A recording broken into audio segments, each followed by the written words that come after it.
ఓం నమ శివాయ.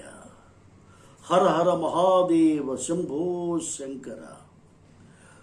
ఈ శివరాత్రికి మనం అందరం శ్రీ పరమేశ్వర స్తోత్రం చాలా లఘువుగా ఉంటుంది.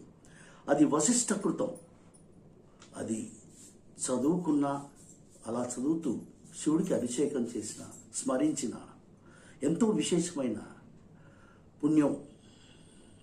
చదువుకుందాం. శ్రీ పరమేశ్వర స్తోత్రం వశిష్ఠకృతం. నమః కనకలింగాయ వేదలింగాయ వై నమః. నమః పరమలింగాయ వ్యోమలింగాయ వై నమః. నమః సహస్రలింగాయ వహ్నిలింగాయ వై నమః. నమః పురాణలింగాయ శృతిలింగాయ